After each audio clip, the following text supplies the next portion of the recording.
Back on YouTube. Woo! Had to happen eventually, but it's nice to be there. So YouTube people should be trickling in right about now. I'm waiting to see it pop up, and there it is.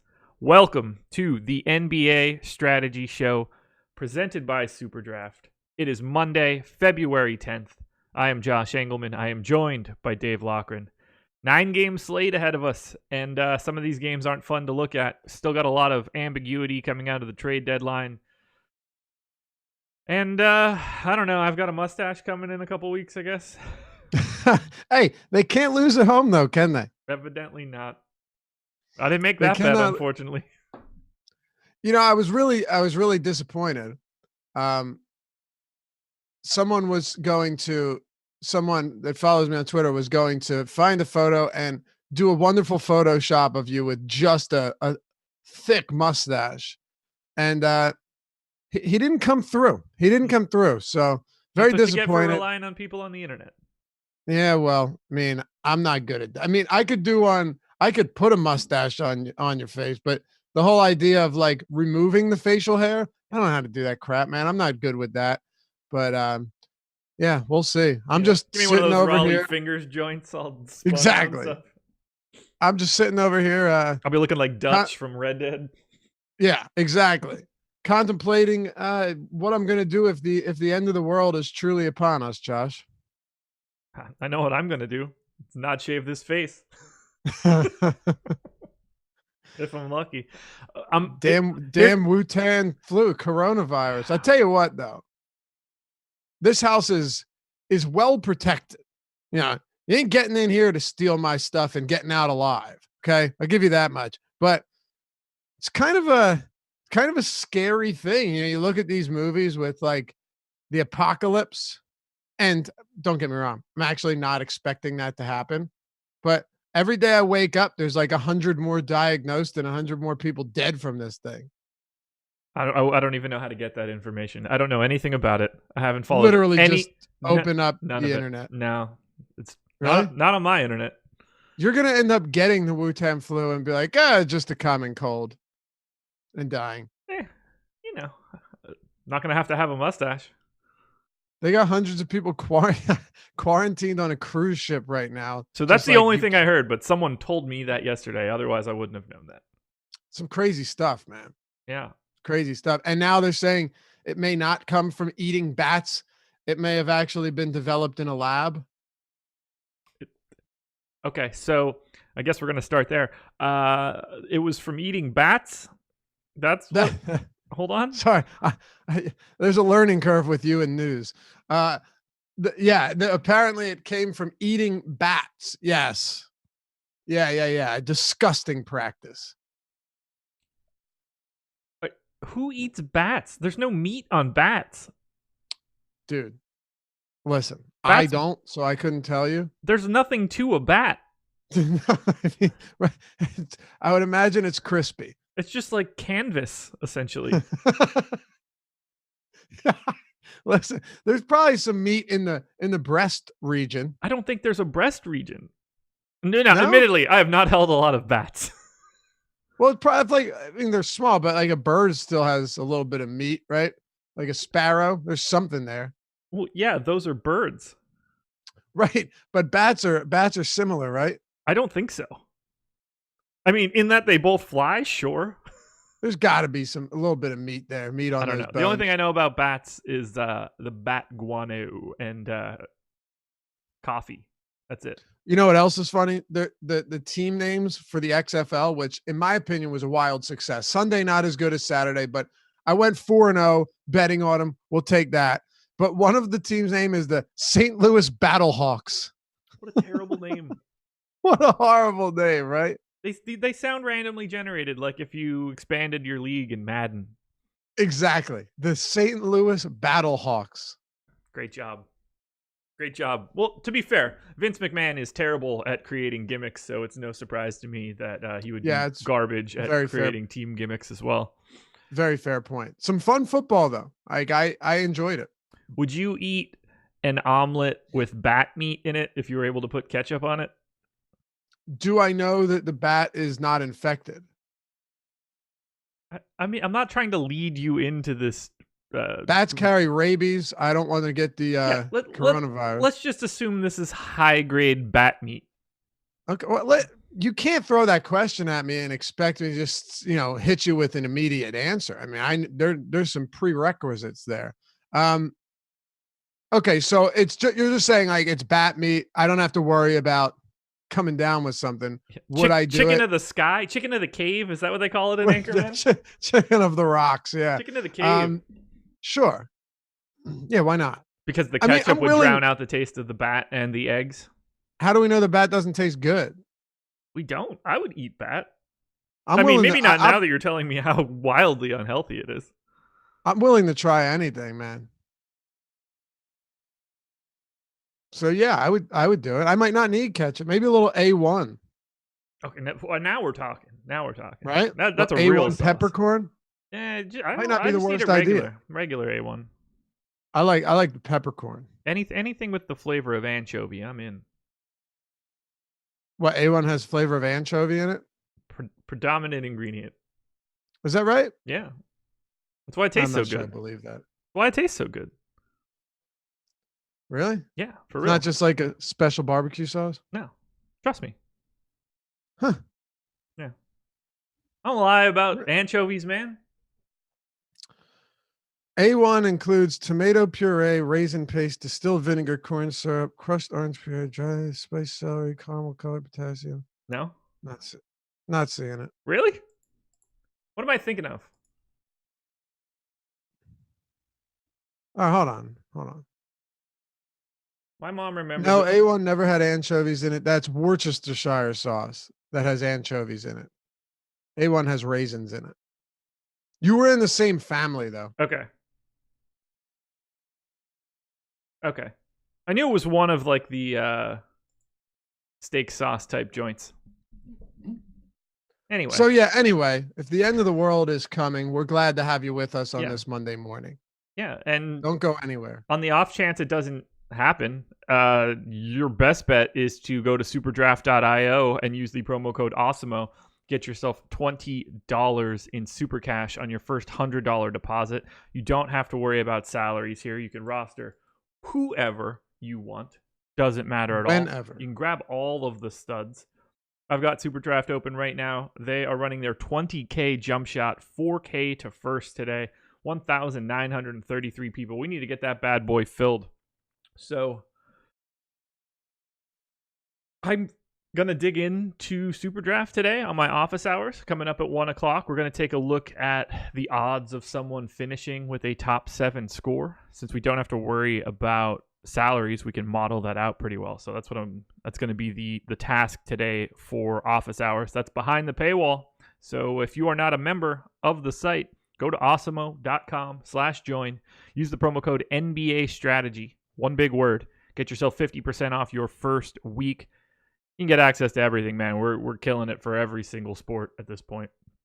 I know I'm patting ourselves on the back here, but XFL projections, NBA, NHL, college football, golf, MMA, NASCAR. We got it all. We got tennis. We got it all. Come check it out. And a bunch of free sports betting content as well. Absolutely. And then shouts to Gabriel Mendoza for the super chat. Took 11th on the big FanDuel tournament. Thank you guys for your hard work and keeping us up to date. Congratulations, man. Thanks, bro. Nice work. Last night's slate, we won't touch on it too much. Paul George was the chalk in the FanDuel shot machine. Didn't go very well, 4.4x. Kendrick Nunn was the 5th most owned guy, only put up 14 fantasy points. That did not go well. Highest Dylan score. Brooks on DraftKings was a colossal flop as well, and he was very popular at a dirt cheap price point. Highest scorer on FanDuel, Trae Young, 67.7. Best value play on FanDuel of the day. Once again, Furkan Korkmaz. This dude is just man. 47 and 48.2. Back to back. Going nuts. What's happening? It's like he heard that Alec Burks was coming to Philly, and when I say that, I mean he slowly made it to Philadelphia. I mean this guy doesn't want to be there. Did he walk? That was my tweet yesterday. Yeah, it was. Robert Covington took a red eye, got there at like 6 a.m. and played that night. Alec Burks, this trade happened before that, and they still got there. And Alec Burks didn't see the court because he said he took a red eye and was late to get there. Glenn Robinson played, but I don't know. It's funny. It seems like Korkmaz, it seems like his play has coincided with the trade deadline. Just got a message from friend of this program and Live Before Lock host, Fast Eddie Fear. He said, bats are tasty, actually. So we'll have to take his word for it. Eddie, I don't know why you... That? Fast Eddie. Bats are tasty. Really? Maybe? I mean, that's what he told me. What do you like just kind of munch on the wing? I don't know. I got nothing. I got nothing at all. I like to dehydrate them, grind them in a pepper mill, sprinkle them on my food. Anyway, winning lineup for the 100K or 50K last night, and then we'll get started on this slate. Ja Morant, Trae Young, Lou Will, Kevin Huerter, DeAndre Hunter, Paul George, Julius Randle, John Collins, Mitchell Robinson. Yep, that's 4 Hawks.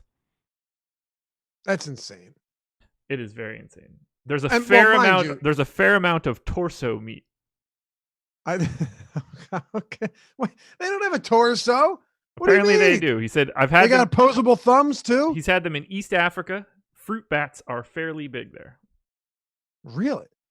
They eat some weird shit around the world, man. Listen, no disrespect, because I'm sure. So do we. They look at us with our processed and fried foods and think there's something up with us. But can you imagine explaining a ho-ho to somebody that doesn't know what that stuff is? Give me a Chick-fil-A chicken sandwich with pepper jack cheese over fruit bat any day of the week. No way. You give me a bat fillet sandwich with pepper jack cheese, and I think we're going to be having a great day. Oh, could you imagine you get the bun and you just have the wings sticking out each side? Bat fillet only sells their sandwiches on Sundays. They're closed the other 6 days of the week. Bat fillet. Yeah. That's how that works. I love it. That's how that works. Did we have the hamburger sandwich discussion? No. That wasn't us? The hamburger sandwich? Let's say this. Is a cheeseburger a sandwich? No, and that pisses me off, man. You know, anyone that calls a burger a sandwich is clinically insane. Why is it not? Because it's not a sandwich. I literally do not need an explanation for it. Hold on. Question. If I take that burger patty out of there, okay? Yeah. And I replace that with a piece of chicken, what do you call that? A chicken sandwich. Okay. You're not going to get me, dude. So, why is just simply changing the meat changing what we call that? Okay, is a chicken parm sandwich a hoagie? If I take, is a hoagie a sandwich? Yes. Is it a hoagie is a sandwich? Yes, it's just in a different shape. So you say like, let me get a hoagie sandwich? No, that's redundant. That'd be like going and be like, can I get a sandwich? No, look, I understand where you're going with this. That's the whole reason I prefaced it with, I'm not going to justify myself in explaining why I would never call it a sandwich. Here's what I'm saying. This is where I'm right and you're wrong. If you went to Wendy's and said, can I get a cheeseburger sandwich, please? They would tell you no. No, they wouldn't. Yes, they would. No, they wouldn't. They'd say, I don't know what you mean. You freak. No, you would ask. You wouldn't ask for a cheeseburger sandwich. You would ask for a beef sandwich. Okay, a beef and cheese sandwich. Yes, that's absurd. No, that's what it is. You know what? I want you to film it. I want you to go to any local. So why is a chicken sandwich a sandwich? Because that's the way the world works. It makes no sense. See, it absolutely needs an explanation. These are technicalities. How do you explain that to someone that's never been to America? Is that not confusing? It is. Oh, it's certainly confusing. I'll just never abide by those rules. I mean, I'm never going to Wendy's and saying, "Can I get a beef and cheese sandwich, please?" Well, from now on, that's the only way I'm ordering that food. You must go to a local fast. You have to. Okay. And you have to film it, and you got to ask them for a beef and cheese sandwich. Okay. And they're gonna be like, "Keep it moving, sir." They're gonna have no idea what you're talking about. Yeah. Well, I can't wait. I can't wait. Look, the problem here is that I'm right. No, I know that you should be right. Like, I know that technically speaking, that should be accurate. But anybody that goes in and assumes that it's a sandwich just because something similar is a sandwich does not make it so. Can't wait to go to Five Guys to make this order. Look, if you put udders on a pig, it's not a cow. That's not the same thing. But you see where I'm going with it. I certainly don't. I've never not known more things. Like, I'm so confused. Anyway, everyone else knows what I'm talking about. You know what? I actually thought we've been rambling longer than we have. It's only 16 minutes. Yeah, we've done well. We have. So you'll do that though. You'll order a beef and cheese sandwich. Yeah, I'll wait till I have my pedo mustache to do it. No. Make quick work of this. I don't. When do you want me to do this? I mean, I'm not asking you to put the microphone down and cut the stream off. I wish you were. I'm saying at some point this week. Okay, I can handle that.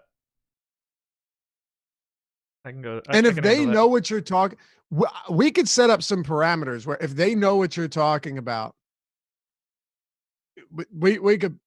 Now, I don't want to bet this because they're obviously going to know what I'm talking about. It's not going to catch them so far off guard. Yes, it is. I guarantee it will catch them off guard. They will be so confused. I agree that they'll be confused, but they're not going to be like, beef and cheese sandwich. What can the ingredients be? No. Okay. All right. We'll see. Yeah. We'll see. Okay. I can handle this one for sure. All right. Just let's see. I'll do it some night that I have like a cocktail or two, so I feel a little bit more liberal about embarrassing Cantor myself. 30. Yes, good idea. Just don't drive. Cantor 33 makes a great point. And I don't know if this point is made in my favor or yours. But he says the burger itself refers to the meat. I don't know what that means. You're ordering a burger and you're ordering the meat is the burger. Burger is the nickname of like the beef sandwich, right? So you'd be wise to ask for a burger and bun. So here's the question. Is what constitutes is the change because the meat is ground? Because if chicken was ground, you wouldn't call it a chicken sandwich. You would call it a chicken burger. Right? I mean, I do call it a chicken burger. Like a turkey burger is ground turkey, not a turkey breast. Right. So grinding the meat is what. Is that the mechanism that changes all of this? It sounds like it to me. Huh. Because that's. You know what? Steak sandwich isn't ground either. No. Chopped. Yeah. But at the same time, you start getting into the weeds a little bit with like, what's the one that you put horseradish on? Roast beef? Yeah. So Arby's. Roast beef sandwich? Oh, I'd love a roast beef Not sandwich. Ground. Not ground. Not ground. You're right. Interesting. So fully fried bat sandwich, ground bat burger. Okay. Got it. A bat burger actually, I mean, just that has a nice ring to it. Oy. Right? I mean, yeah. I mean, it rolls off the tongue. It would It roll does. right off of my tongue and into the garbage as well. All right, we've got 9 games, so buckle up, everybody. We're gonna be here for a hot minute, and some of these are a disaster. So, you ready? Yeah, I'll read one tweet and then it's all yours. Fantastic. It's a Matthew says on Twitter, a hamburger is a type of sandwich just like a hoagie. Reubens are delicious, by the way. Not big on the Rachels, or a submarine. I don't know what a Rachel is. That's some other time. It's a hamburger sandwich. End of debate. Although if you call it a hamburger sandwich, you're clearly a sociopath. That's pretty much all I'm saying. Yeah, that sounds right to me. Okay, you still got to do it though. Well, yeah. I mean, that's what it is. God, we're the best and worst at this simultaneously. Yeah, we're not good. Yeah. All I know is I'm excited to have a bat burger at some point in time in my life. Me too. And I just hope everyone learned something this morning. I learned probably nothing. Dallas, nope, that's not even the first game. Detroit Pistons, Charlotte Hornets, 107 implied total for the Pistons, 104.5 for the Hornets. I actually am going to need to update every one of these totals, but I'll do that once I throw it to you. Yeah, we didn't have lines on like 4 games. Yeah, I know. I had to make those bad boys up. We'll start on the Pistons side because I think that there's a lot to like here, and ownership is bearing that out. Christian Wood is 44% owned on DK. Bruce Brown is 54% owned on FanDuel, 38% on DK. Reggie Jackson not getting the same sort of love, 14 on FanDuel, 2 on DraftKings. All 3 of those guys made my contenders this morning. I think they look pretty darn good. I'd actually be mildly interested in Markieff Morris, who looks to be making his return today. He is probable. What stands out most to you for the Pistons? Yeah, so a couple of things here. Don't expect this to be a high-scoring game at all. I'm impressed with myself, though. I set this at 2.5, Detroit laying 2.5 with a 2, where is it? I had it at 207 total. I gave it 211. Okay, so 208.5, Pistons 2-point favorites at home.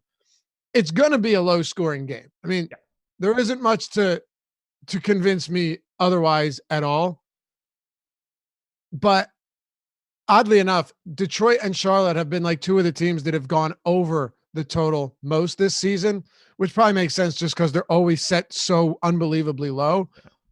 I would say, though, that Reggie Jackson, Rose is doubtful, but I obviously don't expect him to play. I think Reggie Jackson is still very much in play. The only issue here, and it's a big one, is they're losing possessions in this spot for sure. You know, not only does Charlotte play at the slowest pace in the league, but they play at a crawling pace. But Jackson's getting minutes. He even went out there, had a solid game against a tough OKC defense, putting up solid numbers on a nightly basis, 30+ minutes almost every night, 30+% usage rate. His assist rate has been a little bit erratic, but you're still seeing that, 9 assists in 2 of his last 3 games.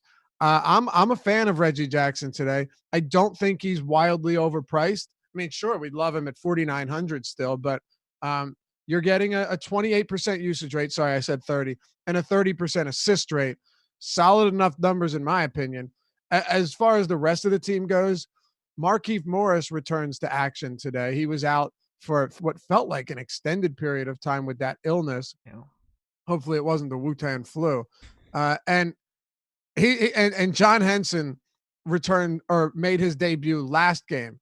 So what do we get with this team now that these guys are playing? Henson got 18 minutes in that 3-point game. I would say Markieff Morris plays a decent amount, but I also think there's a very distinct possibility that with Drummond gone, you don't see the same situation where Christian Wood goes back to playing 27, 28 minutes now that Markieff Morris is here. I think you could still see him get over 30 minutes. He's played spectacular basketball, and I think you'll get that run from him. But at his price point, would you rather go there, or would you rather just say, screw it, I'll take a $4,300 Thon Maker and hope that he can do it? Or would you go with neither of them now that Markieff Morris is back in action? I expect to have pretty heavy exposure to Wood, Jackson, and Brown here with a little bit of Markieff Morris. I don't have much interest in Thon or Henson or Sekou or anything like that from the Pistons. I think that Wood, Jackson, and Brown are my trio. Morris is the guy that I want to take the flyer on. All right, so what about though? So on FanDuel, you've got Christian Wood at $8,100, $7,200 on DraftKings. Yeah. You're good with that? Yes. Okay. Christian Wood is a power forward on FanDuel. Yeah. So that is helpful. If Christian Wood were a center, I would be much less interested. And to be fair, I have Christian Wood as my number 6 power forward. Power forward is loaded today on FanDuel. So it's not like I would be getting to a crazy amount, but the 44% or the 44% ownership on DraftKings looks absolutely correct to me. Yeah. I mean, it's just amazing to think that Christian Wood above 7K is getting over 40% ownership, but the thing is with basketball, you and I talk about this all the time. Opportunity and minutes are so much more important than anything else. Yep. And he's a guy who dominates in those opportunities. Exactly.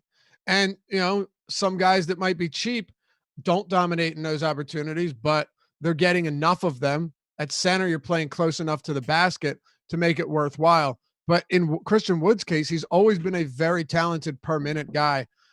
So last game, Thonmaker played 29 minutes. This was a competitive game throughout, by the way. Reggie Jackson, 31. Wood, 37. Bruce Brown, 35. Tony Snell played 34. Galloway, 32. And then Jordan Bone, Sekou Doumbouya, and John Henson played 12, 13, and 18, respectively. The reason I go through the rotation like this is, one, we saw 9 players. But 2, does Christian Wood maintain these minutes and we see Tony Snell play less? We see Sekou Doumbouya out of the rotation. There's many different ways you could see this happen. Maybe Thonmaker goes back to playing 22 minutes and John Henson plays 15 or something like that. I think Thon is going to be the guy that gets the giant haircut here in place of Markieff being back. Okay. We shall see. Someone needs to, is what I'm saying. 100%. Markieff Morris is going to be getting 20-something minutes, show that he is mildly healthy, and then, I don't know, probably gets bought out. Who knows? I still have Christian Wood projected for north of 40 fantasy points, though. So do I. Crazy thought. Also, keep an eye on Reggie Jackson. Also, potentially looking at a buyout. So we could see that. But for right now, I like those 3 guys. From the Hornets side, by the way, the Hornets defense, 8% worse than average over their last 15 games. That is dead last in the NBA. On the Hornets side, no one getting ownership. Cody Zeller at 8% on DraftKings is the highest number across FanDuel or DK. If you get 5% of Devontae Graham or Terry Rozier, I think it's okay, but I don't expect to have much, if anything, from Charlotte. No, I don't imagine I will either. The Detroit side, based on Drummond being gone and, consistent injuries, Mikhailuk is out, Griffin isn't returning anytime soon, makes it a whole lot easier. But with Charlotte, you just mentioned how bad they've been. We've talked about how slow they play. There's really not a lot to entice you. I will say this much, though. With Martin out, PJ Washington probably gets over 30 minutes today and starts. He's $4,400 on DraftKings. It's a big slate, so he's not going to be a priority, but I don't have an issue with that. I think on a per minute basis, he's at least decent enough to not kill you. But outside of him, you're talking Graham, who, man, he's coming off a solid game. He's now pieced together 2 decent games in a row. Before that, though, this was a terrible stretch of basketball for him, especially given what we saw earlier in the year. At this rate, I'd really rather not pay north of 7K for Graham. He's been way too volatile, and you're getting those floor games around 22, 25 fantasy points. I'd rather, if I'm picking him or Terry Rozier, I'd rather just go and take an $800 savings with Terry Rozier. But slow paced game, ugly one. Everyone will be secondary options on Charlotte for me. Perfect. Indiana Pacers, Brooklyn Nets. Pacers are 7-point favorites at home against Brooklyn. We'll start on the Indiana side. And man, I didn't know how high the ownership would get, but this first one is a doozy. Sabonis, Brogdon, Oladipo, Turner, all north of 10% on FanDuel. Victor Oladipo at a ridiculous $4,200 price tag on DraftKings is currently projected for 71% ownership. Let's start there. That's remarkable. Yeah. On a 9-game slate. Makes perfect sense, too. No question, but it's still like what it does is it's showing you when you get ownership like that high on such a large slate, it's just all it's saying is, all right, we really screwed up pricing on this guy. Yes. That's what it is. Pricing is so bad that even if you don't want to play him, you have to play him. And I'm in 100% agreement here. You just don't get away from it. Hell, I had mentioned to you on Friday that Oladipo at 4,900, I had some interest in. So at 40, and that was against Toronto. Now you've got him against Brooklyn. I think if there were a spot where you would say, hey, Victor Oladipo, gets that first quality game since returning from injury, this would be it. And his shooting has improved game by game. He's starting to get there. Shot 46% from the field last game, which is significantly better than anything we saw before that. His first 3 games were dismal. Yeah. 3 for 21 from beyond the arc. $4,100 Victor Oladipo, as you stated it so elegantly. Eloquently. There's no reason to get away from that at 71%, outside of the fact that he's 71%. No brainer cash option today. That much I can tell you. Yep. And let me ask you, in tournaments, how much Victor Oladipo would you be comfortable with? He played 28 minutes last game. We know that he's at 28-minute limit. I wouldn't be surprised if it's close that Nate McMillan gives him 30. I really wouldn't. And he's starting, and he's still operating with a pretty high usage rate. So what do you think here? Outside of cash, I want your opinion on how you're approaching it in tournaments, at least now. Because of the price of 4,200, I assume that I would be somewhere in the neighborhood of 71%. If it goes higher, I'm totally okay with it. Look, I think the same thing here, yeah. I've got his GPP target at that price tag at 36 fantasy points. I mean, like, he can do that. That's an average game, sort of. Yeah, for sure. I don't see any, like, this is not a guy that's getting a minutes bump that isn't generally talented. This is the guy that, when healthy, should be the best player on the Pacers. For sure. Like, what would be a good example here? Like, imagine if... Who would be the best example? What are you trying to... What are we trying to do here? I'll be quick. None of these names are comparable. Wow, Myles Turner, top 6 in ownership as well. Okay, I guess this would be like a decent example. Imagine if Lou Williams was 4,200 on DraftKings. You'd play 70% of him if you knew that he was going to play 28 to 30 minutes, because it's ridiculous. That's a comparable guy. The only reason he's priced like that is because he was on a minutes limit and was injured. You just play him. Like, this isn't one of those spots where you need to overthink the chalk. Nope. I mean, you don't have to convince me. I feel like we've seen some really ugly performances from Oladipo to start the season. But, if he finished with if he plays 28 minutes against Brooklyn, it would be surprising to see him finish with less than, 25 fantasy points. And listen, he's done that in 4 of his 5 games, finished with fewer than that.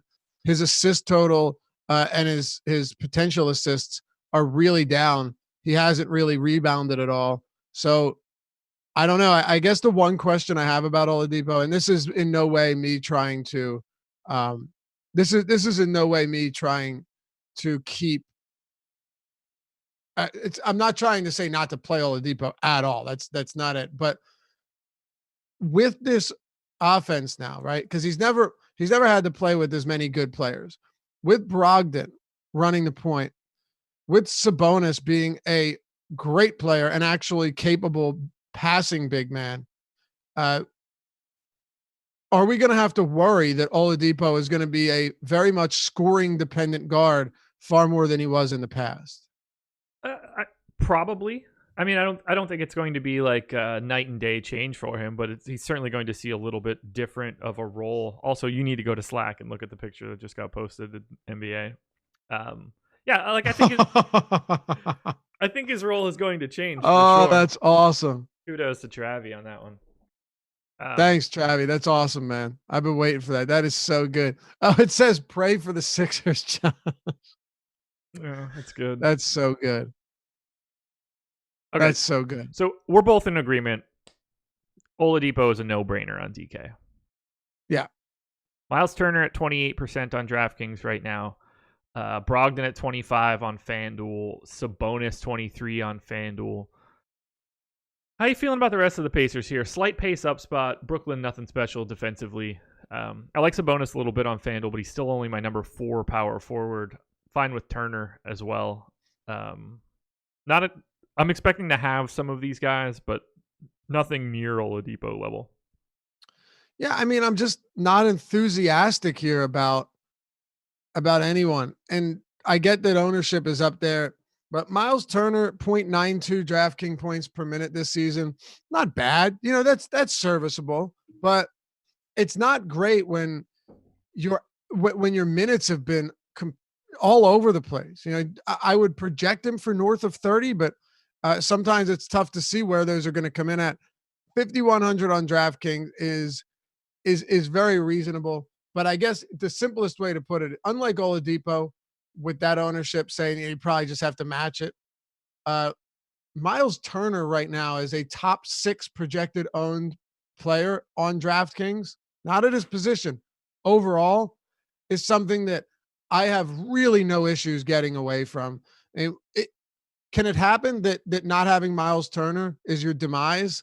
Yeah, but it's unlikely, and I'm willing to take that risk because I think there's a better chance, even in a good matchup against Brooklyn, I think there's a much better chance that Myles Turner gives you another 27 fantasy points and you're happy not to have him. Yeah, I could easily get away from that 28 on DK. I like it. I like Turner in that spot, but if the ownership is already there, there's enough value out there that I think that you can find a different direction to go. Yeah, and listen, not everything comes down to ownership. Sometimes you play a guy because he's just very worthwhile in playing. But Turner does feel like one of those players where if he's going to be real chalky, you know, top 10 ownership right now, top 6, it's something that I am not afraid to get away from. Okay. On the Brooklyn side, Spencer Dinwiddie at 11% on FanDuel. He's the only guy in double digits in ownership on either site. But what I want to point out is the thing that stands out most to me. Caris LeVert is 5,600 on FanDuel and projected for essentially 0 ownership. That is what I like the most here, and quite possibly what I like the most in this game outside of that Oladipo price on DraftKings. Yeah, because LeVert's 7K on DraftKings. Yeah, don't like it there. It's funny how things have turned around so quickly for him. I can't wait to see what happens when Kyrie Irving returns. You know, is he going to continue? I assume he'll just get hurt again. Very possible. Caris LeVert's no stranger to getting injured either. So also true. I don't know. DraftKings at that price, I'm good, especially against the Pacers team that struggled a little bit lately. You know, they've been blowing games down the stretch, but they're still a talented enough team defensively. That's just too expensive for me. As you pointed out, though, on FanDuel, Caris LeVert coming in at 5,600 is something that you'll have a tough time getting away from. Shooting guard eligible. Generally speaking, that's a position that is not nearly as deep as power forward, point guard, and center. So I think that definitely helps him there. And talking about Spencer Dinwiddie, I still like Dinwiddie here. He's not a top option of mine, but $7,900 on DraftKings. Expect in a competitive game he plays 36 minutes. Right now, there have been 2 blowouts, in the 3 games recently that Irving missed, and he played 31 and won 24 in the other. That was a 31-point win. So, 41-point win. But against Toronto, he played 36 minutes in regulation. I think you could get 34 minutes here from Dinwiddie if this game doesn't get out of control. No issues there. Okay. I don't have a problem with Dinwiddie. I don't expect to get more than a couple percentage points of him. Yeah, I wouldn't think so either. Yeah, it's all Levert on FanDuel for me. Orlando Magic, Atlanta Hawks. Magic 6-point favorites at home against those Hawks. We'll start on the Orlando side. Massive pace-up spot for them. Taking on a team that's not all that fantastic defensively. Picking up a little bit of ownership, too. Vooch at 33% on FanDuel at 8,600. I get it. He's my number 2 center. Vooch, Gordon, Fournier, and Ross all in double digits on DraftKings. Not as much love for Fultz on DK. A little bit of love on FanDuel. I think Vooch and Gordon are the clear stars here. Vooch would be the guy that I'd be likely to get in a chunk of lineups, although on FanDuel, if he's already got the ownership, it won't be as crazy for me. I would expect to be under the field of that number. Gordon, I would assume I'm in that same sort of area, probably a little higher, maybe in the 25% range on DraftKings. The rest of those guys look like filler to me. But it is a really nice spot. Being able to play Atlanta is a benefit from a DFS perspective. Yeah, to say the least. Big pace up spot for Orlando, as you mentioned. 6-point favorites at home. They have a 114 total. And on the slate, that's actually 4th highest. You got 18 teams. Orlando's 114 is the 4th highest. So expect them to produce pretty solidly on offense. Ultimately, it's not always just about facing a bad team with a bad defense. It's about how are these players priced? Is the ball spread around too much for them not to really be worthwhile? Are they even remotely decent? And the answer with Vooch on all of those is he's solid on every front. And Clint Capella remains out for at least 3 more games. So you're going to be going up against the likes of John Collins at center, Dwayne Dedman.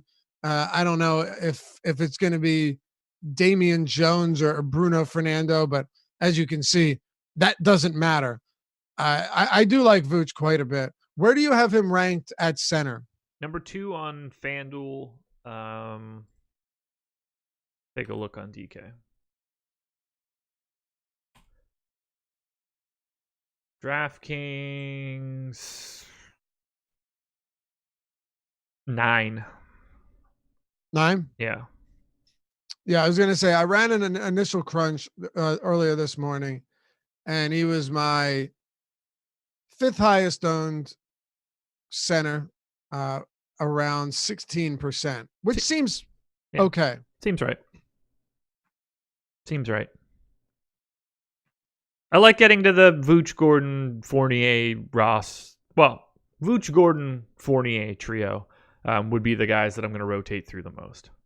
Yeah. More DK than FanDuel, except for Vooch. What do you so James Ennis, do you anticipate him coming in and having a legitimately sizable role? I think he's just going to soak up a bunch of the time that like Wes Iwundu and Gary Clark were playing. I think Steve Clifford likes him. I think he's going to get some minutes. I don't expect him to get enough minutes to be like super fantasy viable though. No, I think he'll probably play I could see him getting 20 minutes today. And the reason for that, and by the way, I'm not talking about him being fantasy viable either, but I think the reason that this is possible is because look at the cast of characters they've been rotating at some of these forward positions. It's not hard to take minutes away from Gary Clark.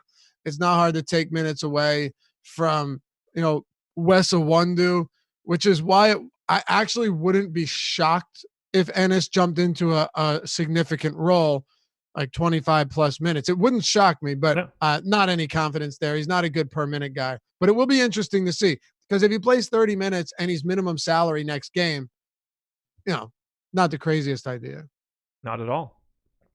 On the Atlanta side, they're coming off of a double OT game last night, so they're on a back-to-back.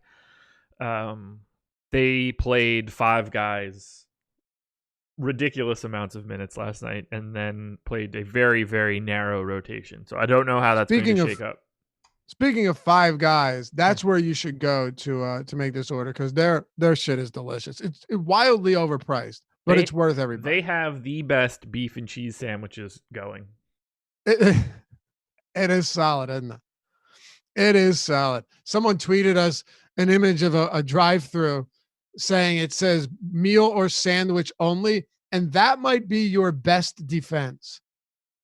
When you go and it's like meal or sandwich separately, it says sandwich on every single item. Yeah. So maybe you win this one. Maybe you win. We knew I won from the beginning. I expect to see Trae Young and John Collins and Kevin Huerter still playing big minutes. DeAndre Hunter, same sort of scenario. Not a lot of ownership coming in like that, though. John Collins, 11% on FanDuel, the only guy in double digits. I like Trae Young quite a bit for 9,500 on FanDuel. I like Collins even on FanDuel at 7,500. And Kevin Huerter, one of my favorite plays, if not my favorite play on FanDuel today. $4,600 projected for 1% ownership. That is impossible today. Absolutely impossible. 6,300 on DraftKings, you can go ahead and ignore him. But for 4,600, that's one of the best values you'll find. I would be more likely to have like 40 to 50% Kevin Huerter than 1%. Yeah, I'm with you. By the way, I just wanted to close out Orlando. Oh, yeah. I do have interest in Aaron Gordon on DraftKings at that price. I have no issues getting there. And then if Terrence Ross continues to see these big minutes, very possible, by the way, because even if Ennis gets a lot of run or significant run, you could take a bunch of that away from Michael Carter-Williams, who's been playing alongside Markelle Fultz anyway. Yep. So I don't think Terrence Ross is the craziest idea, but certainly not a top play. If he was low 4K, I'd have a lot more interest. But you have to keep in mind, man, this is the Atlanta Hawks, and these games will get out of control. Here's my one concern, though, Josh, and I'll go to Atlanta, and I do think this is a significant concern. Atlanta just played yesterday. Now they're going to Orlando. They played a double overtime game where Trae Young played 48 minutes. Huerter played 48 minutes. Collins played 50 minutes. Hunter played 48 minutes. Dedmon played 33 minutes. That to me is concerning. I got Orlando at -6 earlier today. I wouldn't be surprised to see that continue moving because these guys are coming off 50-minute nights and then going to Orlando to play tonight. Very true. Something to keep an eye on. We could see people get scratched out of here. So keep an eye on the news for the Hawks. What do you like from Atlanta? I think you're right on Huerter. And just because they're playing second of a back-to-back after a 2 OT game doesn't mean that I'm not interested, but I certainly have concerns that this game does not stay competitive. John Collins, the minutes are really, really encouraging. So that's the one thing about this Atlanta team right now. Lloyd Pierce throwing caution to the wind, giving these guys huge minutes, and that's really what matters most. So if I'm going to pay up for a guy, I'd like to know that he's locked into huge minutes. And right now, these guys are. Does that mean that they're all priorities? No, it doesn't. It just means that it's a lot easier to play them knowing that unless there's a blowout, barring a blowout, they're going to be playing huge, huge run. Collins at 0.1% ownership right now on DraftKings. Kevin Huerter, I don't really want to pay that much, but he's 0.1% ownership. Trae Young is 2.9% ownership. It's at least interesting to think that guys who play 38 to 40 minutes in regulation are getting zero ownership at all. Yeah, it doesn't make sense to me. So I'm anxious to see where we end up there. Because to get like Trae Young's at 3%, that's the highest number of anybody on the Hawks. I know. If they're going to be playing monster minutes, you just kind of need to have a little bit more, no matter how bad of a situation or how bad of a game this is for Atlanta. Orlando's defense, by the way, has been really bad as of late. Orlando's, you said? Yeah. Yeah, that's good to know. Worse than the Hawks. Dwayne Dedmon played 33 minutes in that game as well. Damian Jones played 15. I'm assuming that these minutes for Dedmon, at least some of them came in overtime. Not as many as you would think. He didn't play at all in the second OT. Played a little bit in the first OT. Okay, it looks like he got 5 minutes, maybe. No, he played the whole first overtime. Yeah. But so yeah, add 5 minutes to it. So 28 minutes for Dedmon around. I gave him 20 for the game. That sounds reasonable. Yeah, I don't. We'll see if we get any news or if they name him the starter or something like that. That would change. And it's like things. they can play Collins at the 5. You have Jones, you have Fernando. I have 4 different guys playing minutes at the 5 today. Exactly. So there's guys that can occupy that space. If Dedmon played 33 in regulation, I'd be a lot more interested. Agreed. Raptors and Timberwolves. Raptors are 9-point favorites at home against the Wolves.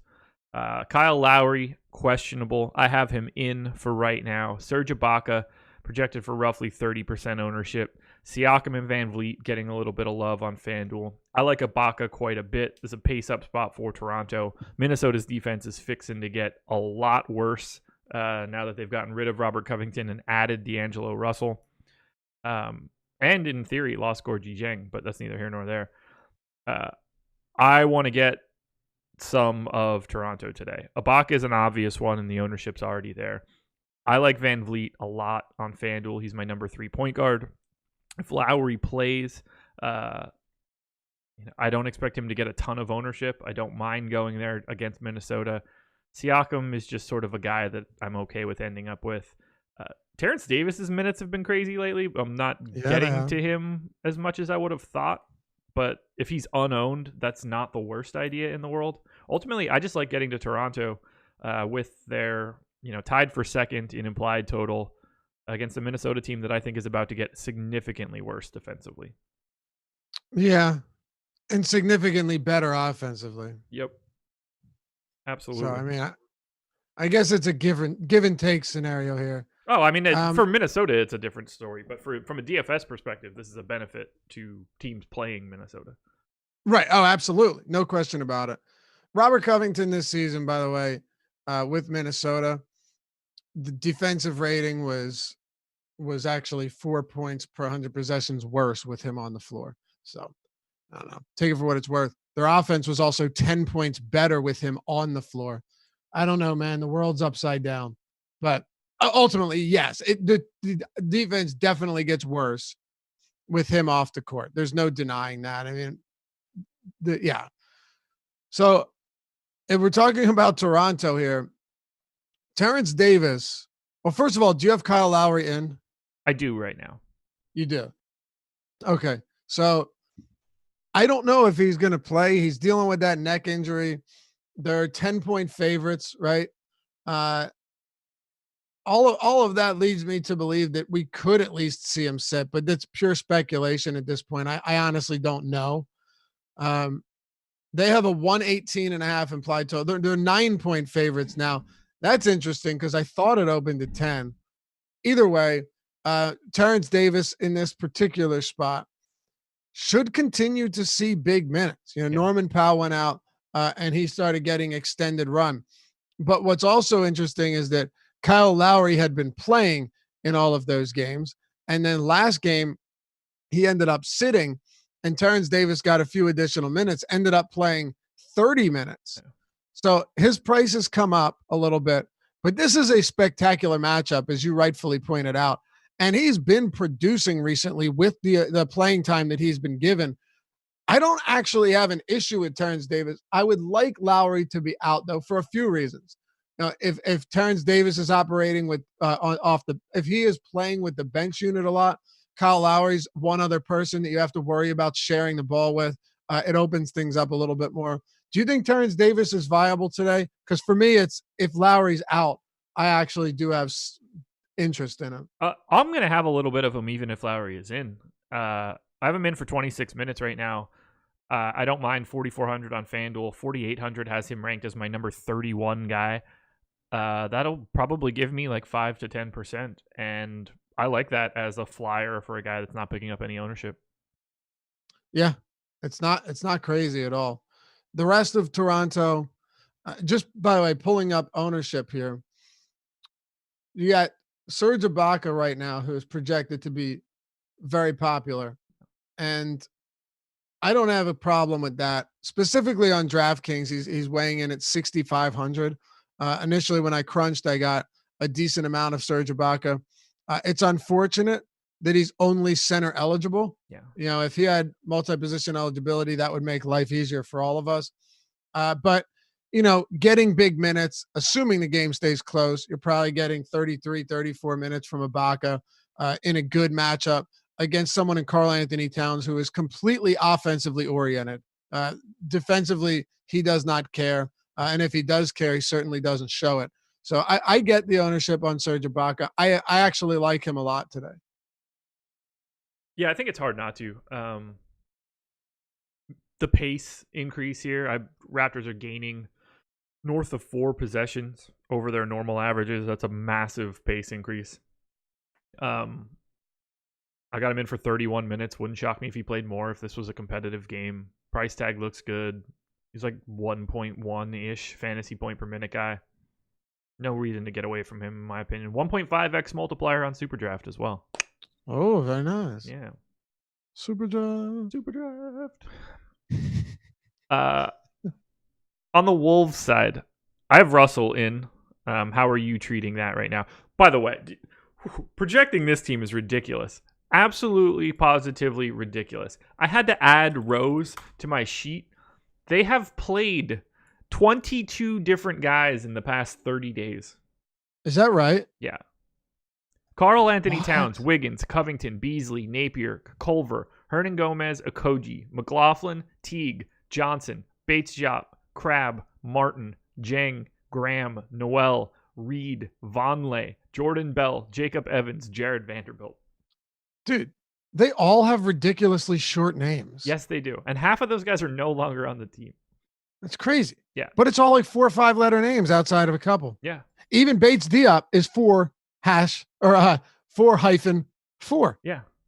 No, 5 hyphen 4. But you get the point. Yeah. That's interesting. They must have something for short name fellas. I don't know. Probably what they do. I have no idea how to project this team right now, other than if D'Angelo Russell is 7,300 on FanDuel, I would like to play him at very minimal ownership. Yes. And that's how about the fact that they came in and kicked the shit out of the Clippers without Russell? Yeah. I don't get it. Pretty crazy, right? I don't understand. They blew the Clippers out of the water. So Russell at the price that he's at on FanDuel, I mean, I can only imagine that his ownership will climb considerably if he's in. I don't see how it wouldn't. Agreed. Shooting guard eligible actually makes him more appealing. If you get him coming in here, I would expect him, barring any setbacks or any word that he's going to be limited, I'd give him 33 minutes. I have no issues giving him around that. And I gave him 32, by the way. You gave him 32? Yeah. Okay. So how about this? You mentioned all the guys they played and all the guys that aren't there anymore. Outside of Karl Anthony Towns, name one other player that you have even the slightest bit of concern with when it comes to having having usage ripped away from him. Okogie, Evans, Culver, Hernan Gomez. I don't even know which of these guys are going to get the bulk of the minutes. Point being that it's Towns and Russell can both very easily operate with 30+% usage for the rest of the season. Absolutely. 100%. They are going to dominate the ball. Absolutely dominate the ball. 100%. Yeah, I don't know what, we've got Beasley at 20% ownership on DraftKings. We've got Hernan Gomez at 17%. That's possible. I have no idea how many minutes these guys are going to play. This is a weird team. I don't know what they're going to do to put these pieces together as of yet. I mean, Ryan Saunders played 13 players last game. Right. And sure, some of that was due to blowouts. He probably would have played 10, and I think we probably should pay attention to that. But yeah, dude, it's crazy what he's doing right now. Assuming Russell plays, your starting lineup probably looks like Russell. Towns will be in there. Okogie's going to be in there. I'm assuming Hernan Gomez remains in the line. So is it Beasley or McLaughlin that comes out? I would guess it's McLaughlin. Okay. you would expect them to want to play Malik Beasley. You don't trade for someone that's a restricted free agent without wanting them to get him out on the floor with the guys that you could potentially be paying him to play with. So the reason I ask you that is looking at opportunity, is Malik Beasley someone that you would be interested in if he gets, another 29, 30 minutes? Because his debut with the Timberwolves was phenomenal. Don't expect to see that type of sustained production, but if he's going to be out there, like I said, yes, Russell and Towns will have the highest usage by far, but there will still be some left to go around. And if Russell's out today, it's Karl Anthony Towns and nothing else. Beasley jacked up 19 shots. And the last thing I'll say about this, because I want to get your opinion on it, is if you take a look at his playing time, Malik Beasley lost 2 minutes at the end of that game. So had that been competitive, he's playing 31 minutes in his debut. I have no idea what to do with their rotations right now. I'm anxious to see what Alex ends up going with. That Beasley, Okogie, Culver trio, I don't really know. I'm not confident in how that hashes out. I would expect Okogie to be the guy that takes the biggest haircut long term. But they've just got so many dudes that are not going to be a part of their future that are going to be getting minutes today, and that makes things tricky. So my goal is hopefully Russell plays, and then I can just not care about anybody else. That's an interesting thought because there's just nothing here, which means that there's something here. Meaning like the talent level is so low that they're lacking quality players. Yeah. But it means it's going to open things up for other players. Hernan Gomez is $3,600 on DraftKings. He played 27 minutes last game. Beasley's 4,500. He would have played 30 minutes last game. I don't know. I think there might be something. I think there might be something to that. Okay, so Beasley's the guy that I would have interest in if I were confident in his minutes moving forward. But if Russell is in, I'm not all that worried about grabbing the third option for the Wolves. No, I'm saying if Russell's out. Oh, if Russell's out, then fire up Malik Beasley for sure. Yeah. Yeah, I mean, Hernan Gomez is just really cheap. I hate the matchup. Don't get me wrong. But he's $3,600. He's starting, or presumably starting. He would have played 28 minutes last game. I don't know. I think you could do worse just because if he's playing at the 4 with some opportunities around the basket, it's not the worst thing, but not a top option. Just somebody that if Russell's out, maybe a few more looks go his way. That'll work for me. Anything else in this game? I think that's it. The Russell news for me is going to be really, really big. Without question. Monster news for me, especially on FanDuel. Yeah. Milwaukee Bucks, Sacramento Kings. Bucks 11.5-point favorites at home. Giannis is questionable. I've got him in right now. Kind of hope he sits just to make the slate more fun. 11.6 on FanDuel, 11.4 on DK. Picking up a little bit of ownership, 14 to 20%, somewhere in that range. Middleton is around 15 to 20%. Eric Bledsoe, 25 to 30%. Dante DiVincenzo picking up a little love on DraftKings at 4,100. I don't really like Milwaukee nearly as much as the public does. I won't have that same amount of Middleton or Bledsoe unless Giannis ends up out. I don't mind paying up for Giannis. I think that looks like a reasonable ask against Sacramento if he plays. And I like him quite a bit on Superdraft, even at just the 1x multiplier. How do you feel about Milwaukee? Relatively pace-neutral matchup for the Bucks. Sacramento's defense, dead even over their last 15 games. What do you want from the Bucks? By the way, I had mentioned a few minutes ago that I expected that Orlando line to move considerably. It's already 8. It's at 8. Yeah. You've got to be factoring in all of the things that we talked about. So just throwing it out there. Went from 6 to 8, and it's still pretty early. It didn't even go from like 6 to 7 to 8. Went from 6 to 8. So either there's the understanding of that being a grueling second of a back-to-back after 2 OT, or someone's going to be out that we didn't know about. And we'll find out. Nevertheless, are you okay? So the biggest thing here is I have no idea what's going on with Giannis Antetokounmpo. Right. I'm assuming you don't know more than I do in this case, right? No, not so much. They could like. No, I think he's legitimately questionable. So do I. And it's unfortunate. Well, you know what? Maybe we'll get shoot around news, but it's also possible, and this is what concerns me. I'm trying to look something up here. Sure. Is that he might not come to shoot around, but still play because it's a personal thing, so we can't really even gauge what's going on based on his shoot around attendance. If he's not there, if Right. he's there, we can go ahead and assume that he's going to be active. But yeah, that's a little bit concerning. I guess for now, he feels like the type of guy that unless something really serious is going on, he's going to play. Giannis just feels like the type of guy that would get to the game. YouTube chat but we don't claiming know that what he's it about to have a baby or just had a baby, one of the two. He did personally? Yeah, it's like that movie with Arnold Schwarzenegger and Danny DeVito. Is that actually what they're saying though? Yes. Okay. Well, 14-point favorites.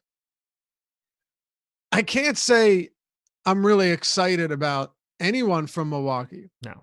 I mean, I like Giannis if he plays. I have no issues with Giannis, but there are certain games where I think I've been decent enough for my own sake of predicting games that stay competitive enough for Milwaukee. And it's something I'm willing to try and do because when I give him an extra couple minutes, everything changes. This here, if Giannis plays, is not a game that I see staying competitive. Now, it might not matter because he might play 30 minutes and still have, 70 fantasy points. Yeah. Right. But I'm very hesitant about this. And hey, he's played additional minutes in some significant blowouts recently. But New Orleans kept it close enough where Budenholzer had to bring him back. Philly kept it close enough where he had to bring him back. Or this Orlando game wasn't entirely out of reach too early. So I don't know, man. This to me is a little bit weird. It is also the second, or no, it's not the second of a back-to-back, right? That Orlando game was 2 days ago. I don't know. I like him. I don't really have any interest in anyone else. However, if Giannis is out, sound the alarm, right? You know exactly what to do. Very simple. Bledsoe, lock him in. Middleton, lock him in. Ersan Ilyasova at basically minimum salary. Even if he plays 23 minutes, is going to become one of your best value plays on the slate. It's the same routine, same drill. Just run it back. I'm going to need you to keep talking for a bit. We're getting hit with that spam bot that keeps changing the emojis, so it's hard to ban. So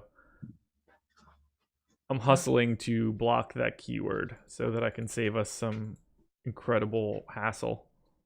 No problem. But ultimately, I don't have much interest in the Bucks unless Giannis is out. And if Giannis is out, you're going to have a ton of interest in him because I'm not even going to go over usage and assists and everything with Giannis sideline. We know exactly what the type of numbers are. We know what we're going to get. Yeah. Okay. AT said Giannis's wife, he's married, huh? His wife went into labor last night. Okay. There's a chance that he doesn't play. Yeah. Yeah. Very, very real chance. By the way, okay. I'm done. I'm back. I got it. I'm quicker now that I know what I need to do. Yeah. So I wouldn't be surprised if he doesn't play. No. The game's in Milwaukee, though. It's not on the road, so there's a good chance he also does play. Just pay attention to that. It is legitimately the biggest news on the slate that we're waiting on. There is not a piece of news. There's not an injury designation or a status that is more important than Giannis Antetokounmpo today against the Sacramento Kings. Yep. And, on the Kings side of the ball, I'll make that transition. This one's Rashawn easy. Holmes, Josh, is out again. Marvin Bagley's out again. I've been, depending on price tag, because it is kind of important, but I've been betting the point rebound assist prop on Bielitsa too, because it's been so low. It was 19 the other day with Bagley and Holmes out. So if he's getting big minutes, I think one thing you and I talked about the other day is we expected Giles to play short burst, a short rotation in the first quarter, and then Bielitsa to play a short, 4 or 5 minute stint, and then come back in the first quarter to replace Harry Giles and end up playing minutes at the backup 5, which only bolsters his rebounding totals, hopefully ability to get shots up around the basket, which he hasn't done a ton of. But I don't hate Bielitsa here. It's just not a great spot in terms of minutes and blowout and matchup. So I like his role. I'm very nervous about everything else involving him. Yeah, you're glossing over the best play of the slate. I'm glossing over the best play of the slate? Yeah. Well, Harry Giles is the best play of the day today. I was just starting with Bielitsa because of the injuries. Number one contender, Harry Giles. Oh, you're saying Giles is your number one contender? Yes. Why would he not be? 4,100 on FanDuel, 3,500 on DraftKings, 26 minutes. Yeah, listen, here's the only, and I'm not going to argue with you about that. I get it, but he played 28 minutes after the game before playing 14 minutes. Same exact situation. So what changes here? What changed for Luke Walton to come in and give him that type of run? I don't know. Like that's the one thing that is a little bit concerning to me, because it was a blowout and he played the entirety of the fourth quarter. But this was my big reasoning for it. And I'm glad you brought it up, but this is why I'm a little less optimistic than you. And maybe I'm totally wrong here. He played 8 minutes in the first quarter. And then we saw the same thing, like I said, from the 2 games ago, where Bielitsa came in, got the backup center minutes, and ended up playing almost every minute at center throughout the rest of the half.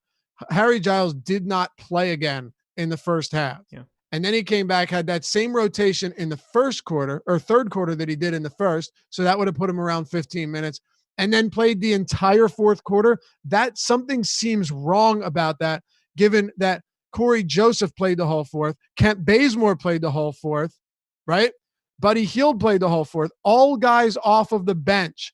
While De'Aaron Fox, Bogdan Bogdanovic, Bielitsa, none of them played at all in the fourth except a few minutes from Bielitsa. That is concerning. Looks to me like Walton just treated him as a bench player to get blowout minutes in a blowout. I can't disagree with anything that you just said. I find it hard to believe that they're going to play Harry Giles 28 minutes in a game and have him soak up bench run. Like, he's good when he's on the floor. He's just wildly injured. I don't think it's crazy to think that is a test for him. Now that Dwayne Dedmon is not on the team and Alex Len isn't ready and Holmes is still out.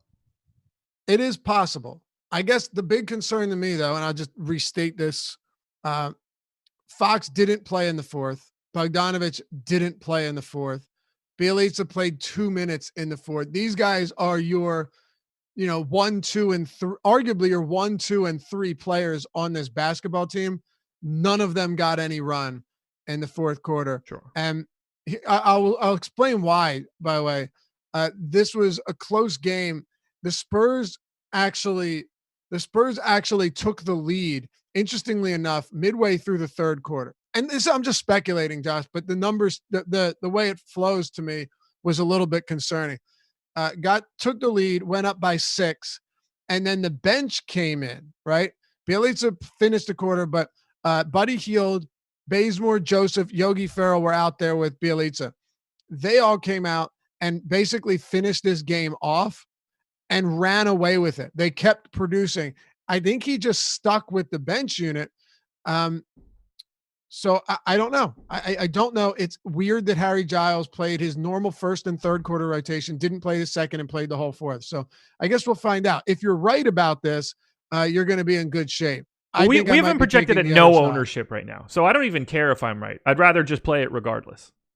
Not owned, then that's easy. That's interesting. Also, of all of the situations where you think that someone could be getting blowout run, this is the one. Yeah, that's another good point. I think if there were any point you're trying to make on this, the best point for me is probably going to be that this game doesn't stay competitive whatsoever, and Luke Walton treats it as he did last game, and we end up getting, another solid effort or a solid amount of run from Giles in the fourth quarter.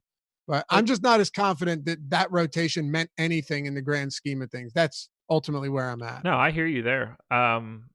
If he were getting a lot of ownership, and if that changes throughout the day, it makes me more dubious. But if he is not, then I will happily take that shot. Yeah, fair enough. How many minutes do you think he plays? Like, what are you putting him in for today? 16. Okay. Wow. Okay, so we are wildly different. Well, here's why. The reason I have him different is I'm not convinced that I'm going to see that same rotation. And if you just go back and look at, they played the 2 games in a row, right? Yeah, so this was also a second of a back-to-back. Keep that in mind. So Bjelica came out of the game after like 4.5 minutes, and this is what you would expect to see. Giles plays 7 minutes in the first quarter. Bjelica comes. The reason he took that short rotation is so he could come back in and play those backup center minutes. So then he came in, got the backup center run. Tolliver got 4 minutes in the game. That was at the 5, while Bjelica took a little break. Bjelica came back in for the final 3 minutes. Okay. Then Bjelica starts the second half. Same thing. Harry Giles plays about 7 minutes, 6.5, sorry. And then Bjelica gets that center run almost all the way through the game. So I'm going to go ahead and continue giving Giles the same center minutes, the same first and third quarter rotations. It'll put him around 16, 15 minutes. So if you have him playing 16 minutes, how many minutes do you have Nemanja Bjelica playing at the 4 or at the 5? All 32? Not all 32. What I'm doing is I'm going to give Tolliver about 6 minutes there. Okay. Tolliver did not play on Saturday. No, he didn't, but he can. And I mean, he didn't play on Saturday, but Giles played 28. So, I mean, yeah, it's hard to take much from that. And he played 4 minutes backing up Bjelica in the game on Friday. So, one of them it's tough to predict one way or the other. Listen, neither of us are going to know who's right until it happens. Sure. But I'm giving Bjelica a lot of minutes once again, because I think what we've seen from Luke Walton on the season is that when you're dealing with injuries to this front court, he feels more comfortable giving Bjelica significant minutes at the 5, which we saw on Friday, and we saw on Saturday until the fourth quarter and all the bench players came in. I think it's really telling that Anthony Tolliver had played in 8 straight games. They got rid of Dwayne Dedmon, and Harry Giles' minutes went up dramatically, and Tolliver got a full DNP CD. Yep. They went up in one game, though, not the other game. Mind you, Dedmon was gone in both of those. For sure. Here's what I'm saying. I'll keep it very concise here, and you can close this game out. I would be less concerned if when Giles got those minutes, it wasn't with Kent Bazemore and Buddy Hield and Corey Joseph. Sure. That's my concern, because all of them played the whole fourth quarter. Yeah. Corey Joseph is the one that gives me pause. I don't know what the hell they're doing with Buddy Hield anymore. Yeah, I mean, you're right. Buddy Hield, not a huge deal. But conversely, it's equally concerning that De'Aaron Fox and Bjelica and several of the starters weren't on the floor. Agreed. I also have very little confidence in their rotations to begin with. Oh, yeah, absolutely. My thought process here is that for 3,500 on DraftKings, if he's not getting ownership, that is the kind of play you want in a GPP. Not going to argue with you there. Because if he does get 24, 26 minutes, something in that neighborhood, you're going to want to have that. Yeah, look, I just have some serious reservations about it is all I'm saying. Well, like Anthony Bourdain said, you should have no reservations. Well, I do, fella. Oh, okay. Fair enough. Do you like anything else from Sacramento? I'm cool with De'Aaron Fox. I was going to say, Fox, when you said I was missing the top option from Sacramento, I thought you were going with De'Aaron Fox, because I have no issues whatsoever with his salary there. The matchup sucks, though, man. And I'm not sure how competitive this game stays. So I think the price is actually more accurate than it looks at first, or than it would seem at first glance. Yeah, I think that he is being perfectly owned the way that he should be as well. Like I don't have a hot take on it. I like him, and he's getting the same love that I would give him. Best I could do. Perfect opportunity, guys, for you to hit the like button since we're back on YouTube. Likes are helpful. There's 634 of you in here, only 110 likes. Let's get that number up. It's been a while. We need to boost ourselves once again. So hit the thumbs up, subscribe to the channel, hit the notification bell so you know when we go live. We've got a doozy today, real big one. So let's hit the free content first. The NBA strategy syllabus. This is a survey that myself, Laffy, some of the other NBA content guys put out, questions like, favorite cash play, favorite GPP play. So we post that in the early afternoon. And then NHL ownership, also free. But here's the rest of our content for today from a video perspective. I will have office hours behind the paywall at 1 p.m. Eastern time. That is just for our premium subs. At 3 p.m. Eastern today, we will be debuting our Monday golf show. It's the PGA First Look. It's going to be Ben Rasa, Sal Vetri, Jeff Ulrich. At 4 p.m. Eastern, we'll have Jake doing the NHL strategy show. That will be at the same time that Alex is doing his game plan stream behind the paywall. The deeper dive today will be Laffy coming back to break down these 9 games once again. He'll be doing that with Ben Rasa, not Adam. Adam is off for tonight. And then finally, 6 p.m., myself and Chris Spags live before lock, taking you all the way up to lock and likely 7:30. Be fun, man. It's a lot of shows coming up. Sure are. A lot of shows. 4 games to go. Are you ready? Let's make it happen. All righty. Dallas Mavericks, Utah Jazz. Jazz 1-point favorites in Dallas, back to back. Not a lot for me personally to like from Dallas. But we've got Hardaway, Brunson, DFS, DeLon Wright, all in double digits in ownership on FanDuel. Porzingis in double digits on DK.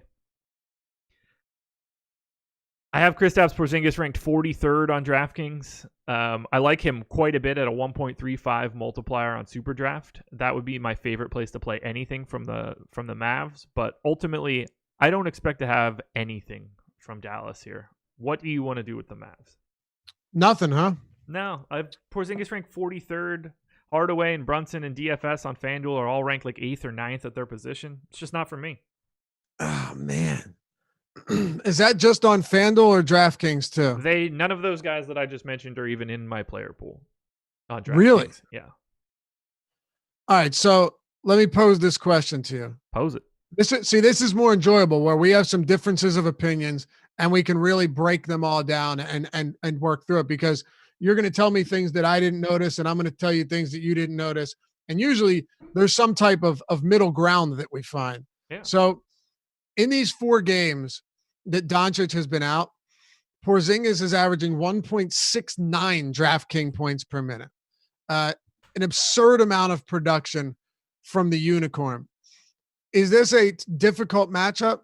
Yeah, certainly is. It's not a spot that I feel particularly strong on, but his numbers, his overall production, his usage has been phenomenal. And he has a 34.5% usage rate over that span. He has a 20% total rebounding rate. These are huge numbers. Yeah. And I think that DraftKings baking the matchup into his price point, which is exactly what they're doing, right? He came down $400, is still making him a viable option to me. Yes, the matchup, not a great one, but this game has a 1-point spread. The Dallas Mavericks are getting a point at home. The 220 total is palatable. He's just been so good since Doncic went out. And, had he not gone out in that other game, you get another 36 minutes from him and you probably end up with what, around 50 fantasy points. In that game, he was averaging 1.46. So just kind of prorate that, you're up above 50 in the event that he keeps playing well and gets 36 minutes. I still think Porzingis is a good play at a low 8K price tag on DraftKings. Yeah, that's the only guy that I have a little pause for. I could probably safely bump his minutes up a little bit, and he would be not necessarily like a core piece, but he'd be a guy that I would have 10 to 20% of. So I can't argue with you on Porzingis, but the rest of the guys, talk to me about what you're liking from the rest of Dallas. Not a whole lot, man. Oh, okay. Well, then we're on the same page. Yeah, not a whole lot. Price tags are, pretty important here. And yeah, Doncic is out, but you have to pay attention to, Doncic, when Doncic was initially out, the pricing was pretty favorable. I would say that DraftKings did it right on this slate, where they at least make you question who you want to play, and they at least, because if they priced up everyone from Dallas, no one would have any interest in the Dallas Mavericks today. But all of the salaries are at least somewhat down, but they're not getting ownership at all. I don't have a lot from Dallas, but I do think Porzingis at that price is still more than reasonable. Yeah, I gave him an extra minute. Ranks a little bit higher for me now, 33rd. I think that I'm comfortable there. I'd be all right with that. Yeah. But I will not be getting to the rest of Dallas. I won't either, no. On the Utah side, relatively pace neutral matchup for them. I like Rudy Gobert quite a bit, 7,700 on FanDuel, 7,800 on DraftKings. Been playing a little bit better as of late. Picking up a little bit of ownership. I think that ownership looks reasonable across both sites. Mitchell looks okay, not getting much love. Conley looks okay, not getting much love. Well, 12% on DraftKings. This isn't like I'm not trying to get a lot of Utah either. This is not all that appealing of a game to me outside of Gobert. Rudy Gobert, very solid against a front court that defensively doesn't worry me at all. No surprise on DraftKings. He's getting more ownership than everybody else. Mike Conley has played better lately, but there are a few things about him that are very concerning to me. Take the game against Portland, for example, on the 7th. If you looked at the rotations there, Mike Conley was not in the closing rotation. He was not closing the game out. Not huge on that, if I'm being honest with you. I'd like to see him close this game out. Will he? I want to say yes. Like I want to say that he should, and there's not much reason to believe that he won't. But he didn't in that game, and then he closed the last one out. But I'm not necessarily sure what Quinn Snyder's doing with him. He's all right at 5,500. I just think you're a bit capped here. That 40 fantasy point game that he had a few times back, that feels like something we're not going to see all that often. But in his defense, he's played significantly better lately. He's finally shooting above 10%, and his assist rate has been decent enough. If he plays 31 plus minutes, $5,500 Conley's fine. Okay. Yeah, I think we're on the same page there. I'm not wild about it, but I think it works, I guess. It's not a great game. Way more of a fun actual game. But we'll move to Denver Nuggets, San Antonio Spurs. Nuggets 7.5 point favorites at home here. We finally got Paul Millsap back. Will Barton is out. Michael Porter Jr. is out. Not getting a lot of love for Jokic on FanDuel because he's 11-3, but on 10-2, we're currently projecting him at 31% ownership. That feels a little healthy. I like him quite a bit on Superdraft at a 1.1x multiplier. Don't mind getting to a little Jamal Murray. Don't mind getting to a little Gary Harris, although that dude just cannot shoot anymore, and I don't know what happened. It's bad, man. How do you feel about the rest of the Denver here? You mentioned Jokic at 10-2. Yeah. How do you get away from that? So the one he's thing my favorite pay up option as well, but you get away from it at 31% ownership, I guess. Yeah, I guess you're probably right. But even with Murray back and Millsap going to be back, or actually Millsap returned last game, right? Yeah. I don't think it has. I don't think there's a huge impact there. I mean, well, let me phrase this. There is statistically going to be an impact, usage and so on, and per minute production, but I'm not seeing Jamal Murray being out. So you look at Nikola Jokic's recent production, and does it correlate with Jamal Murray being out?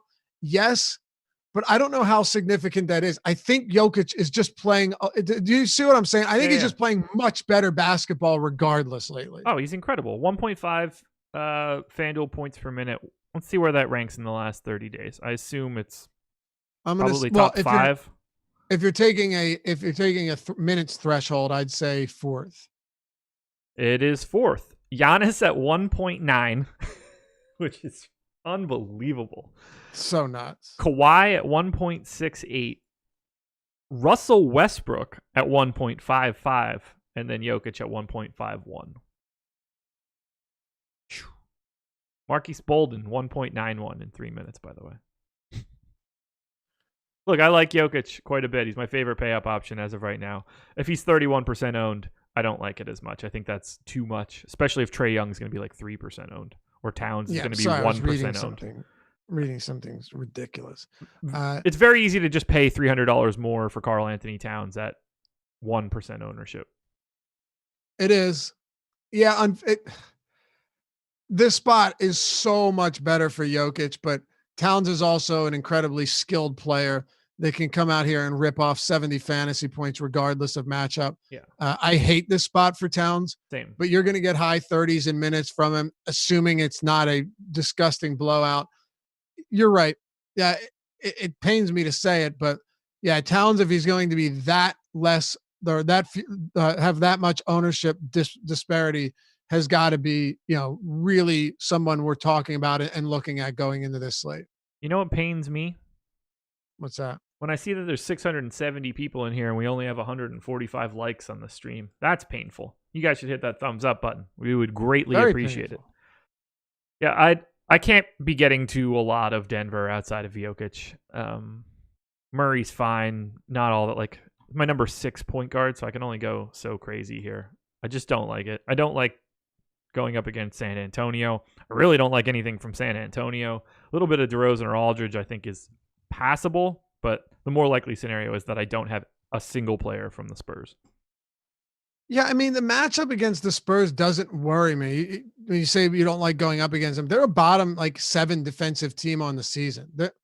I think they've lost 5 straight games. They're not playing good basketball, so that's not what concerns me. It's just ownership on Jokic, and then the rest of this team is pretty underwhelming. I know you want to get to the Spurs, but I'll ask you quickly. With Will Barton out, you talked about Gary Harris, how poorly he shot, but is there anyone that you think can kind of fill that void and be a decent fantasy option, knowing that Beasley's gone, Hernan Gomez is gone, and half the team is departed?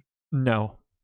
I mean, okay. I can't get too excited about Torrey Craig or Keita Bates-Diop or Monty Morris or anything if Jamal Murray's back. Spurs are bottom 5 in defensive rating over the since the start of the new year. So, Okay.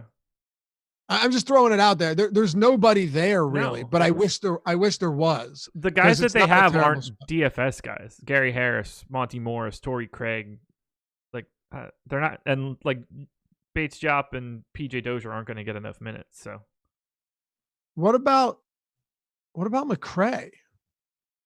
Is he going to play? He's available.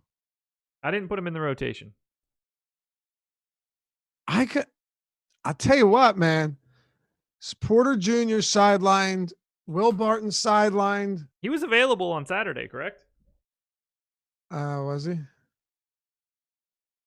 I believe so. Oh, you're right. So I can't, at the very least, I can't take him from. No, you're right. Why would he not play though? That's so weird. I have no idea. You're willing to give Beasley and Hernan Gomez minutes, but not McCray? I guess. I mean, maybe we're overrating Jordan McCray a little bit here. It's possible. I don't know. I've got nothing for San Antonio, so if you do, knock yourself out. I have nothing for the Spurs. Yeah. I hate this particular spot for them. As you should. As you should. Not appealing. It's not. Golden State Warriors. Miami Heat. Heat are 6-point favorites in Golden State. I have Jimmy Butler still out for Miami. I have Tyler Hero still out for Miami. On the Golden State side, Draymond Green back in the lineup.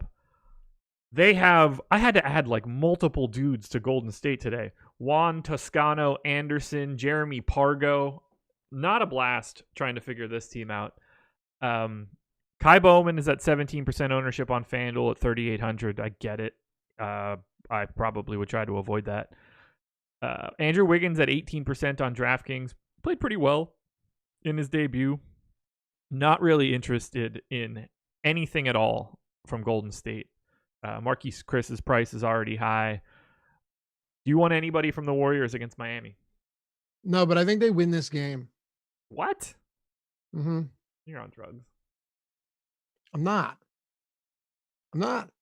This was a 6.5. This opened at 6.5. It's at 5 now. Got it at 6.5. Pretty good. Feel pretty good about that. Yeah. I think they get this win. Butler doesn't play. Second of a road back-to-back on a long road trip for the Miami Heat. This just feels like a shitty spot for Miami. They lost to Portland, blown out by Sacramento, lost to the Clippers. They're 0-3 on this road stretch on the West Coast. These type of East Coast teams really don't perform well in these situations.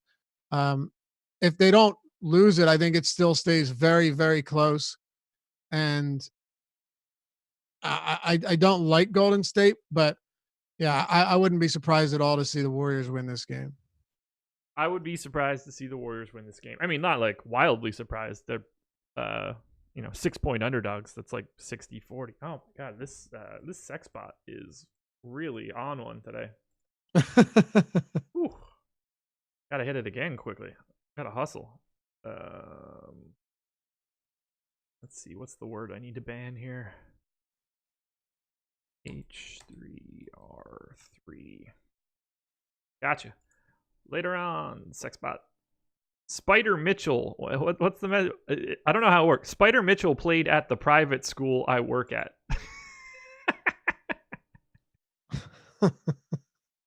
That's a good one. Oh man, I don't understand. I don't know how it works. I really don't. Oh man, I can't like what's Golden State's chance to win? Like 35%? Yeah, so clearly I see it, but I don't want to roster anybody. Like, we have Andrew Wiggins at 32% ownership on FanDuel. I'm more likely to have 0. I hear you. Listen, I have the same concerns with Wiggins that I did when Karl Anthony Towns was out. If there's nobody else to shoulder any of the offensive load, he's probably going to end up being far less efficient. Right. He shot 8 for 12 last game, so that's great. But the whole team was on another level. Like they crushed. Or no, I'm sorry. He played. Let me just make sure. Okay, that was a game against the Lakers. They lost by 5, but that means competitive game. 8 for 12. I would expect him to get up more shots, but Wiggins is just too expensive, man. Like, I'd be comfortable paying $6,800 for him, not $7,800. Agreed. Yeah, it's just too big of a price tag. Like, the only thing that I have any interest in this game is $16 Marquise Chris on Yahoo. Yeah, and even that. Yeah, like that is not that's not anything crazy, I'm not riding hard for that particular play. That's just the only thing that I think looks good at all.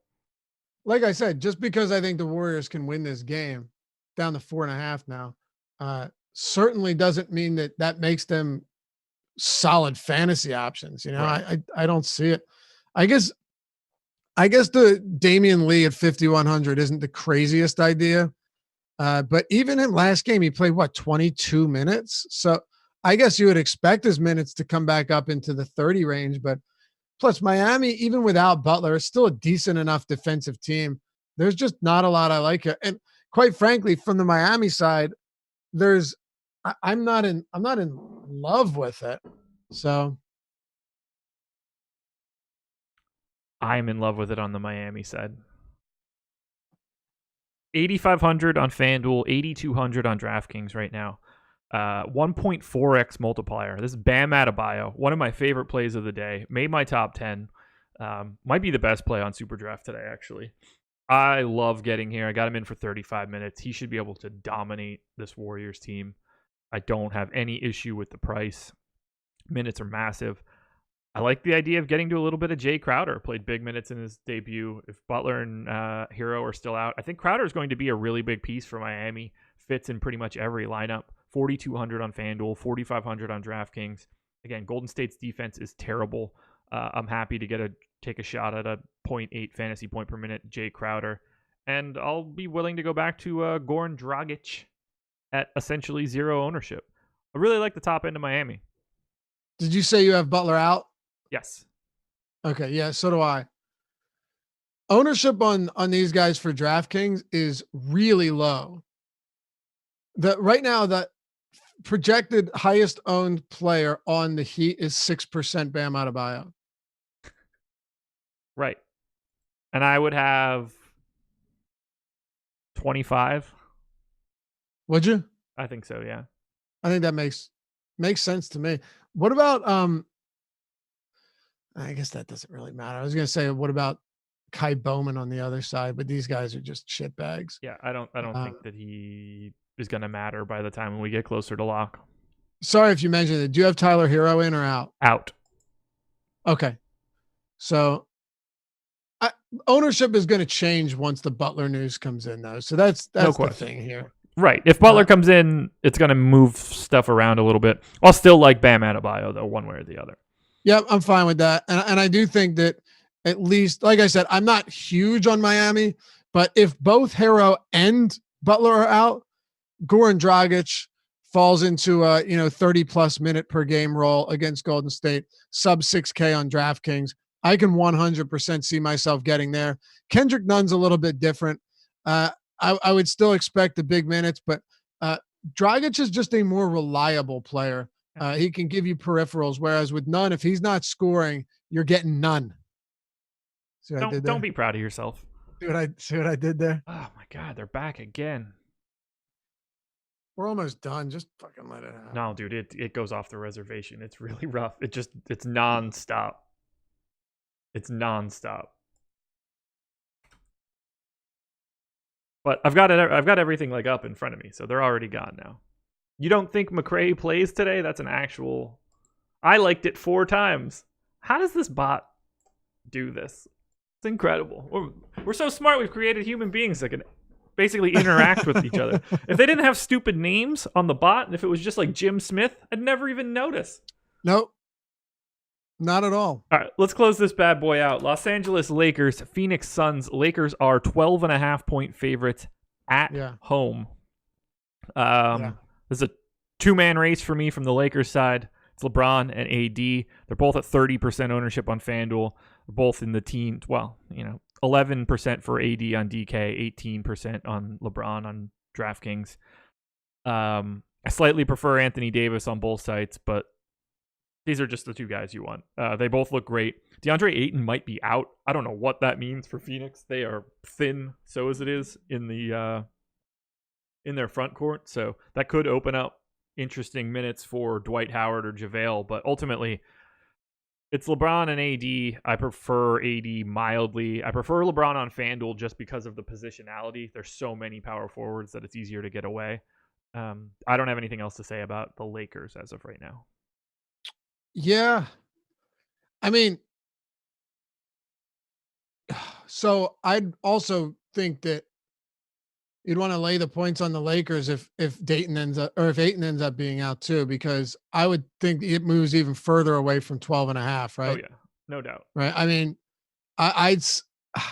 this is tough because even though they're big dogs, well, I'll start with the Lakers first, and I'll go over to the Suns.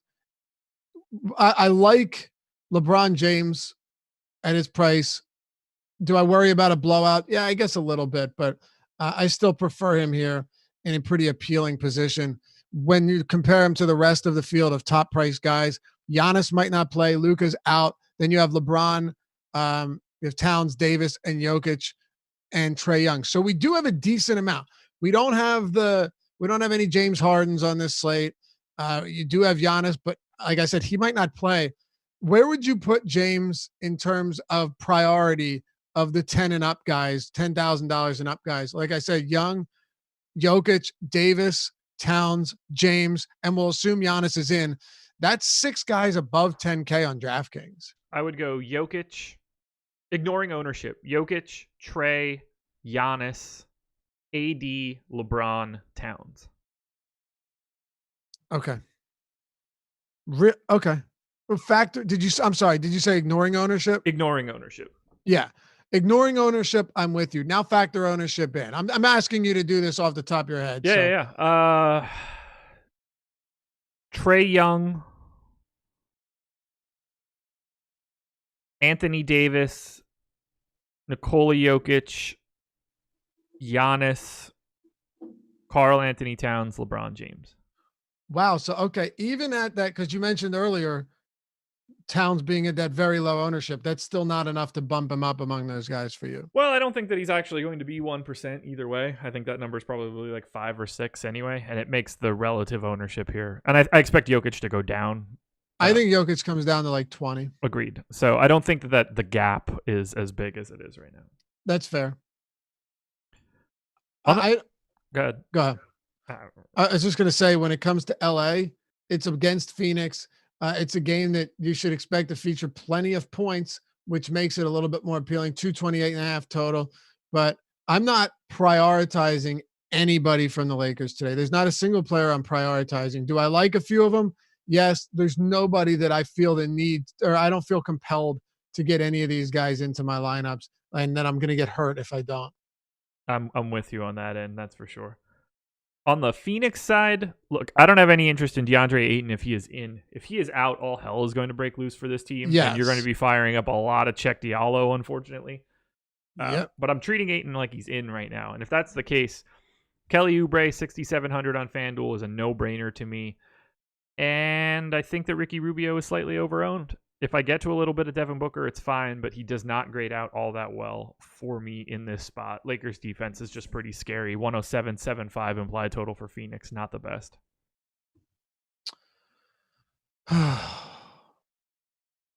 If Ayton's out, we already know that this is going to get ugly. You just said it.